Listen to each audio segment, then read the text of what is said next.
a gente precisa entender, precisa entrar na nossa cabeça que custo de produção é diferente do quanto a gente está gastando. Gastar, tirar, né, o dinheiro do caixa, o fluxo de caixa é diferente do custo de produção. Muitas vezes a gente gasta mais, mas o nosso custo de produção diminui. É confuso isso, né? Pô, João, como é que eu vou gastar mais, mas meu custo de produção vai diminuir? Não faz sentido nenhum. Então, eu sei que é confuso, mas já já eu vou explicar para vocês, mas eu quero que isso comece a entrar na nossa cabeça. Custo de produção é diferente de fluxo de caixa. Custo de produção é diferente do que está saindo do meu banco, está saindo do meu bolso, né? É diferente das despesas. Apesar de ter uma relação ali em alguns pontos, uma coisa não está ligada diretamente com a outra, tá? Por que que eu falo isso? Vou explicar. Por que que eu posso aumentar, eu posso diminuir o meu custo de produção mesmo gastando mais? Porque é o seguinte, tem uma coisa que está ligada nessa questão de custo de produção, que é justamente essa segunda palavrinha aí, a parte que fala de produção, né?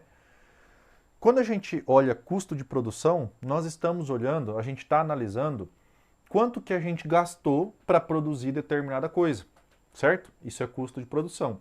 Diferente de quando a gente olha a parte do desembolso, ou seja, o fluxo de caixa, quanto a gente está gastando, quanto está saindo da conta. Muita gente acha que por estar gastando mais, por estar saindo mais dinheiro da conta, o nosso custo de produção está aumentando. Mas por que que isso não é sempre assim? Por que que isso não acontece sempre dessa maneira? Porque vamos imaginar o seguinte, se você gasta, não importa aqui o que vai ser, tá? Eu vou dar um exemplo aqui genérico, vocês vão entender. Se vocês gastam 10 reais para produzir uma laranja, por exemplo, o custo de produção daquela laranja é de quantos? De 10 reais, né? Cada arroba custou 10 reais. Agora, se você vai lá, aumenta o seu investimento, né? Investe no local correto, da maneira correta, para que esse novo investimento traga um retorno e agora você não gasta mais 10 reais, você está gastando 18 reais, por exemplo. Só que você está gastando 18 reais e a sua produção saiu de uma laranja para duas laranjas.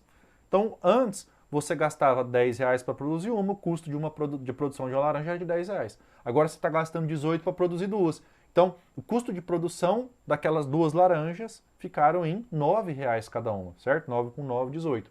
Então, percebam que desembolso, caixa, o que sai do bolso, o que sai do banco, é diferente de custo de produção. Porque, nesse caso desse meu exemplo besta aqui, saiu mais dinheiro do meu bolso. Eu gastei mais, né? Eu descapitalizei mais. Só que o meu custo de produção diminuiu. Por quê? Porque eu produzi mais. Então, quando a gente olha custo de produção, tem essa relação com a produtividade. Quanto mais eu produzo, mais eu consigo diluir meu custo. Então, não necessariamente para que eu consiga diminuir meu custo, eu tenho que gastar menos. Porque, vamos voltar para o exemplo lá, da laranja, né? Eu sei que é um exemplo tosco aqui, mas é só para a gente entender. Beleza, eu estava gastando 10 para produzir uma laranja. Ah, não, está muito caro o custo dessa laranja aí, vamos cortar investimento, não quero mais produzir laranja desse jeito aí, não vai dar certo, vamos diminuir o investimento, vamos diminuir a nossa produção de laranja aqui. Agora eu estou gastando 5, vou gastar 5, eu quero gastar só 5 reais para produzir uma laranja. Só que antes, você levava ali, sei lá, um dia para produzir essa laranja com aqueles 10 reais. Agora, gastando 5, você vai levar 3 dias. Então, enquanto antes você podia produzir 3 laranjas, você vai levar um dia para produzir uma laranja, mesmo gastando menos. Aí, nesse caso, é o exemplo inverso, né? Eu acabo diminuindo o que eu estou gastando, certo? Eu diminuo o que eu estou desembolsando, e aí o meu custo de produção fica mais alto, porque eu estou produzindo menos naquele tempo. Então, isso tudo é aquela... É matemática, gente. Isso tudo é a questão que a gente tem que ficar analisando constantemente de retorno sobre o meu investimento.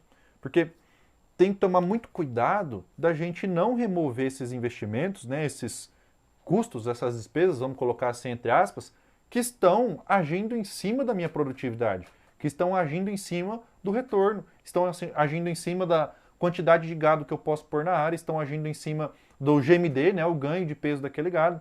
Então, a gente fica muito preocupado nesse momento de arroba de baixa, né, arroba caindo, vamos cortar custo, vamos cortar custo, vamos cortar custo, mas a gente, na grande maioria das vezes, acaba cortando o custo em locais, em pontos ali que a gente não podia cortar. Por exemplo, é comum a gente ver fazenda de recria, por exemplo, recria de macho, recria de fêmea, que antes dava, eu fazia minha recria ali com proteinado 0,2, um proteico energético 0,3, e agora, na arroba de baixa, eu cortei isso aí. Não estou fornecendo mais 0,3, voltou todo mundo para o sal mineral. Beleza, você vai gastar menos. O que vai sair da sua conta vai ser menor, mas o seu custo de produção vai aumentar, porque o seu animal vai ganhar menos peso, ele vai ficar mais tempo dentro da fazenda, vai comer mais pasto, vai ficar mais tempo comendo pasto, vai ter que ficar mais tempo para o seu funcionário cuidar dele ou para você cuidar dele, vai ter que tomar mais vacina, mais vermífugo, né? Então, nem sempre reduzir custos, reduzir desembolso, vai acarretar num custo de produção menor. Às vezes você pode aumentar o seu custo de produção. E, de novo, isso, na maioria das vezes, acontece nesse momento que nós estamos passando, né? De ciclo de baixa.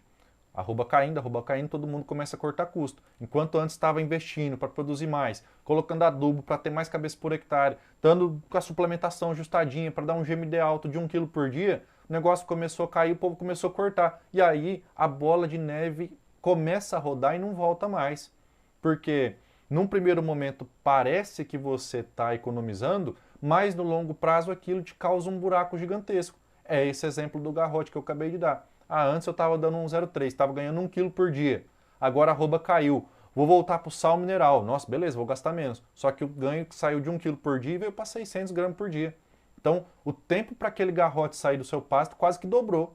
Então, isso te dá uma sensação de economia agora, mas lá na frente te aperta, porque o seu garrote vai demorar, enquanto sair em 1 ano, vai demorar 2 anos para sair, por exemplo. Tá? Então, a gente tem que tomar muito cuidado com essa questão de reduzir custos, reduzir desembolso, né? Diminuir o tanto que a gente está gastando, para a gente não tirar isso aí da onde traz resultado, da onde aumenta o nosso desempenho, da onde aumenta o número de cabeça, da onde aumenta o ganho de peso. É comum num momento como esse, de novo, a gente fazer isso, de reduzir custo, e inclusive deve ser feita essa redução de custos, mas de maneira inteligente. Não aonde traz resultado, não aonde traz GMD, não aonde traz aumento de lotação, e sim em coisas que não vão refletir na produtividade. Por exemplo, momento de arroba de baixa não é o momento de você investir no curral, não é o momento de você trocar a balança analógica por uma balança digital, não é o momento para você ampliar o seu barracão de máquinas. Por quê? Porque independente se seu curral é novo ou é velho, se a balança é analógica ou digital, se seu barracão tem 50 ou 100 metros, a produção vai ser a mesma coisa. O seu gado não vai ganhar mais peso por conta disso. Você não vai ter mais cabeça na mesma área por conta disso. Sua vaca não vai emprenhar mais por conta disso. Tá? Então, esse tipo de custo, que aí no caso é um investimento, sim, aí sim a gente tem que reduzir nesses momentos de baixa, né? Sempre focado na questão de custo-benefício, sempre focado na questão de retorno, turma. Aquele investimento, aquilo que eu estou gastando, aquilo que eu estou tirando do meu bolso, me retorna agora, aquilo interfere na produtividade, aquilo faz meu gado ganhar mais peso, aquilo faz eu ter mais cabeças por hectare, ou seja, ter mais cabeça na mesma área, faz. Então eu não posso mexer nisso. E se eu for ter que mexer nisso, tem que ser a última coisa que eu vou mexer.